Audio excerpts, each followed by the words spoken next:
ចិន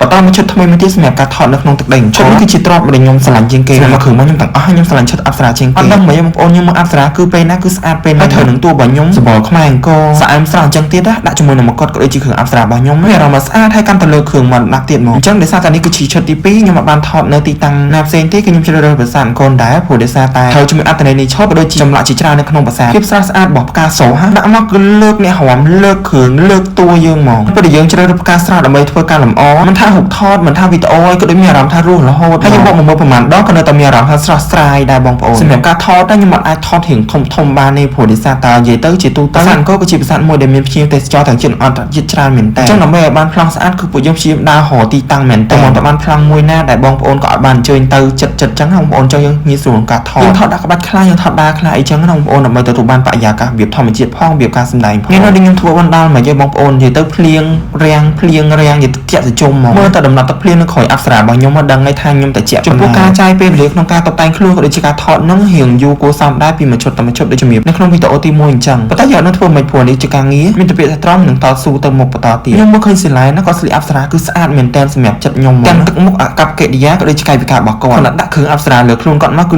លើកគាត់មកសម្រាប់ស្រងគាត់អប្សរាលើនឹងគឺមានការនិយមពីរពណ៌បងប្អូនមានពណ៌មាសក៏ដូចជាពណ៌ក្រហមតែខ្ញុំនៅតែស្រឡាញ់ពណ៌ក្រហមព្រោះដោយសារតែជាពណ៌មួយដែរឃើញភាពចែកដាច់ពីគ្នារវាងគ្រឿងក៏ដូចជាកណ្ដាប់ចឹងណាបងប្អូននិយាយទៅតើតើជាមួយនឹង behind the scene ខាងក្រោយឆាកហ្នឹងគឺច្រើនមែនតើមិនតែខ្ញុំកាត់បានតិចជូនបងប្អូនខ្ញុំព្យាយាមថតមែនតើតើតើជាមួយនឹង support នេះគឺយើងគិតមែនដោយសារនេះគឺជាចំណែកក្នុងការផ្សព្វផ្សាយក៏ដូចជាការលើកទៅវិញទៅលើស្រុករបស់យើងដែរអញ្ចឹងនេះយើងបានថតចប់នៅមួយឈុតនឹងទៀតដែរឥឡូវកំពុងដើរទៅទីតាំងសម្រាប់ការផ្លាស់សម្លៀកបំពាក់ទៅឈុតទី3សម្រាប់ពណ៌ color កៅអៅអីហ្នឹងដោយសារតែពួកយើងថតទូរស័ព្ទក៏ដូចជាកាមេរ៉ាផ្សេងគ្នាអញ្ចឹងទៅលើការមិចបញ្ចូលគ្នាគឺពណ៌រៀងខុសគ្នាតិចតួចអញ្ចឹងបងប្អូនសួរទៅហត់អត់សួរទៅអស់កម្លាំងអត់អស់មែនតើតែពួកយើងសប្បាយចិត្តក្នុងការធ្វើសម្រាប់ vlog ខ្លីរបស់ខ្ញុំគឺមានតែប៉ុណ្្នឹងទេហើយសមិទ្ធផលខ្ញុំទទួលបានគឺបែបនេះអរគុណ